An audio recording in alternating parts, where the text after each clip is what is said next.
नाज़रीन, अभी अभी एक वीडियो मेरी नज़र के सामने से गुजरी है जिसमें कुछ लोग जो हैं वो लंदन में पाक फ़ौज के हक़ में फलक शगाफ नारे जो है वो लगा रहे थे। और ये वो चेहरे थे जो आज से कुछ अर्सा कबल जो कि पाकिस्तान तहरीक इंसाफ का, आज भी उन्होंने झंडा पकड़ा हुआ था, लेकिन उस वक़्त यही लोग आर्मी ऑफिसर्स के, जनरल्स के तस्वीरों के ऊपर और पाक फ़ौज के ख़िलाफ़ शदीद किस्म की नारेबाजी कर रहे थे। अच्छा, फ़र्क क्या है? फ़र्क ये हुआ कि कल हुकूमत ने ये ऐलान किया कि 500 के करीब ओवरसीज़ पाकिस्तानी जो है उनको आइडेंटिफाई कर लिया गया है, जो कि इस 9/11 जो पाकिस्तान का ये जो 9 मई का वाक़या है, इसमें बराह रास्त किसी न किसी सतह पर मुलव्वस हैं। आप अंदाज़ा करें, उसमें एक चेहरा वो भी था जिसने कुछ अर्सा कबल ये कहा था कि बाकायदा तौर पर उसने कस्में और हलफ उठाकर ये कहा था जी कि अरशद शरीफ के कत्ल में मियाँ नवाज शरीफ मुलव्वस है और ये अब बाहर जा रहे हैं ये। और वही शख्स जो है वो आज उस मुजाहरे को तकरीबन उस वीडियो में लीड करता हुआ नज़र आ रहा था। नाज़रीन, ये हल्की सी एक मिसाल है कि जब आप रूल ऑफ लॉ की बात करते हैं, जब आप किसी भी क्या कहते हैं कि कोई मुल्क अगर अपने कानून को मनवाने के लिए थोड़ी सी सख्ती करता है, तो यहाँ पाकिस्तान में तो क्या, बाहर बैठे जो ओवरसीज़ पाकिस्तानी हैं वो भी मेरे ख्याल में बंदे के पुत्र बन जाते हैं। और असल मकसद सिर्फ यही है कि हम लोग इस चीज़ को समझते तब हैं जब हमारे साथ कोई ज़्यादती होती है या कोई हम उस वक़्त हमें अकल आती है जब हमारा कोई नुकसान हो चुका होता है। जैसे कि पाकिस्तान तहरीक इंसाफ ने 9 मई का वक़ूआ करके ना सिर्फ अपना नुकसान किया बल्कि मुल्क के वक़ार को भी, उसका भी बेड़ा गर्क किया। नाज़रीन, बहुत सारी चीज़ें ऐसी हैं जो बल्कि मैं देखता आ रहा हूँ कि मुसलसल पाकिस्तान तहरीक इंसाफ के जो चेयरमैन है इमरान खान, वो ये शायद अभी तक वो इस चीज़ को समझ नहीं पा रहे हैं या उसको वो एक सेंसिटिविटी उनकी नज़र में अभी तक वो बन नहीं पाई। अभी तक वो इसी चीज़ पर हैं कि मैं जी आखिरी गेंद तक लड़ूंगा और मैं ये कर दूंगा, मैं वो कर दूंगा, मैं किसी भी सूरत में हार नहीं मानूंगा। और जो लोग भी पाकिस्तान तहरीक इंसाफ को छोड़कर जा रहे हैं, तो बहुत सारा पाकिस्तान तहरीक इंसाफ का जो ट्रोलिंग ब्रिगेड है वो बाकायदा तौर पर उनको ना सिर्फ गालियाँ निकाल रहा है बल्कि उनकी हद तक भी कर रहा है। नाज़रीन, असल चीज़ ये है कि आखिरकार इस चीज़ का एंड जो है वो कब होगा।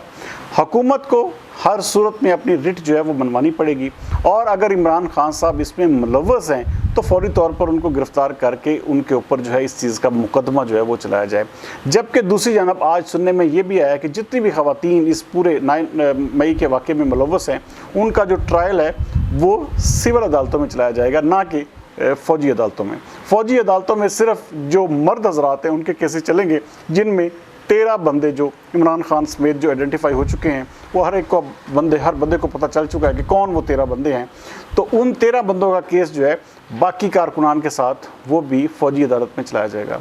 नाज़रीन, दूसरी जानब मैंने कल एक व्लॉग किया इस्तेहकाम पाकिस्तान पार्टी के हवाले से, तो बहुत सारा क्रिटिसिज्म हुआ जी कि ये जमात जो है ये कोई ऐसा नहीं करेगी, ये आपने क्या कह दिया जी कि ये अच्छों के होश गुम कर देगी। तो नाज़रीन, अभी बिल्कुल आगाज़ है, आपको शायद इसलिए इसमें थोड़ी सी आपको लग रहा है कि ये लोग जो हैं ये बिल्कुल जो है कामयाब नहीं हो पाएंगे, लेकिन जिस तरह का एजेंडा, जिस तरह का उनका, आप अंदाज़ा करें कि आप इस जमात को अंडर एस्टिमेट कर रहे थे जिसने पूरा दिन इस्तेहकाम पाकिस्तान पार्टी का ट्रेंड जो था वो टॉप ट्रेंड बना रहा।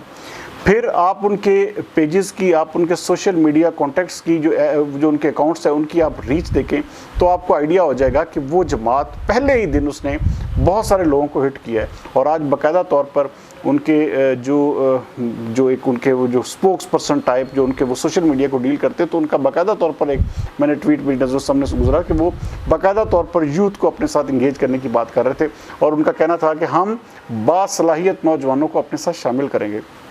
नाज़रीन, बहुत जल्द आप देखेंगे, क्योंकि इस वक्त मुझे वो फयाजुल हसन चौहान के वो जो इल्ज़ाम है उस पर बिल्कुल हकीकत दिखाई दे रही है कि वो ये फरमा रहे थे कि जी तकरीबन को 25 से 30 हज़ार ऐसे लोग हैं जिनको पे किया जाता है, और ये एक पेड किस्म का सोशल मीडिया जो है पाकिस्तान तहरीक इंसाफ को बैकअप करता है, जिसकी वजह से पाकिस्तान तहरीक इंसाफ अपने अभी तक किसी न किसी हद तक किसी न किसी जगह पर मौजूद है। आप नाज़रीन बहुत जल्द ये सब कुछ शिफ्ट होता देखेंगे, और मुझे लग ऐसे ही रहा है कि पाकिस्तान तहरीक इंसाफ एक किस्म का ख़त्म शुद्ध होके उसके बाद इस्तेहकाम पाकिस्तान पार्टी में कन्वर्ट हो जाएगी। बहुत जल्द आप इसमें देखेंगे बड़े बड़े नाम, बड़े बड़े चेहरे जिनका आप सोच भी नहीं सकते कि ये लोग जो हैं किसी तरह से भी इस चीज़ का हिस्सा होंगे, तो वो आपको नज़र आएगा कि वो बाकायदा इस्तेकाम पाकिस्तान पार्टी का हिस्सा बन चुके हैं। और ऐसे ऐसे कि आप देखें, हाँ ये आप कह सकते हैं कि जी अभी 1 महीना या 10 दिन या 20 दिन जब तक इमरान खान की गिरफ्तारी नहीं होती उस वक़्त तक पाकिस्तान तहरीक इंसाफ का करिश्मा,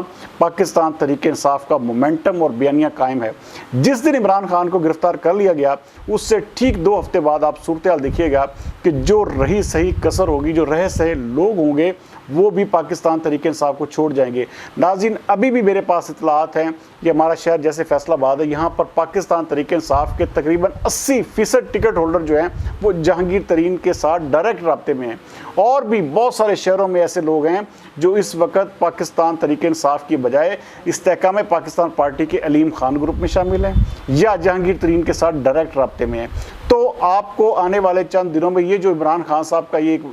इस वक्त मफरूज़ा चल रहा है कि जी तमाम टिकट होल्डर को 15, 20, 50 को छोड़कर सारे मेरे साथ हैं, तो ये मफरूज़ा जो है इसमें से भी आपको जो है वो जान निकलती हुई नज़र आएगी। ये दम तोड़ता हुआ मफरूज़ा आपको सामने आ जाएगा अगले चंद ही दिनों में जैसे इमरान खान को गिरफ्तार किया जाता है। तो अभी तक सूरत हाल चूँकि क्लियर नहीं है, लेकिन मैं सबसे पहले जो आपसे बात कर रहा था कि अगर पाकिस्तान में रूल ऑफ लॉ जो है वो उसकी इम्प्लीमेंटेशन हो जाए और जिस तरह कल ऐलान हुआ कि हम 500 पाकिस्तानियों को हमने आइडेंटिफाई कर लिया है, तो आज उसका इम्पैक्ट देखें कि लंदन में पाक फौज के हक में नारे लग गए और ये वही चेहरे थे, ये वही लोग थे जो पाक फौज को गालियाँ निकाल रहे थे और जनरल्स की तस्वीरों के ऊपर जो है वो जूते बरसा रहे थे। तो अगर आप सिर्फ एक ऑर्डर से या एक पैगाम से या एक बयान से इतना इम्पैक्ट हासिल कर सकते हैं, तो क्यों ना फिर उन लोगों के ऊपर जो है वो घेरा तंग किया जाए जो सारे इस वकूए के मास्टरमाइंड्स हैं। और अगर आप चाहते हैं कि ये इस सिलसिला जो है ये किसी जगह पर रुक जाए जाकर, तो मेरे ख्याल में फौरी तौर पर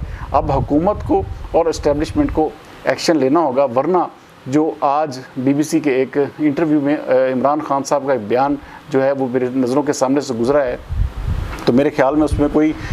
शायद कोई शुबे की गुंजाइश इसलिए नहीं रही क्योंकि वो उनके अकाउंट से भी ये शेयर किया जा चुका है, जिसमें साबिक वज़ीर आज़म इमरान खान साहब ये कह रहे हैं कि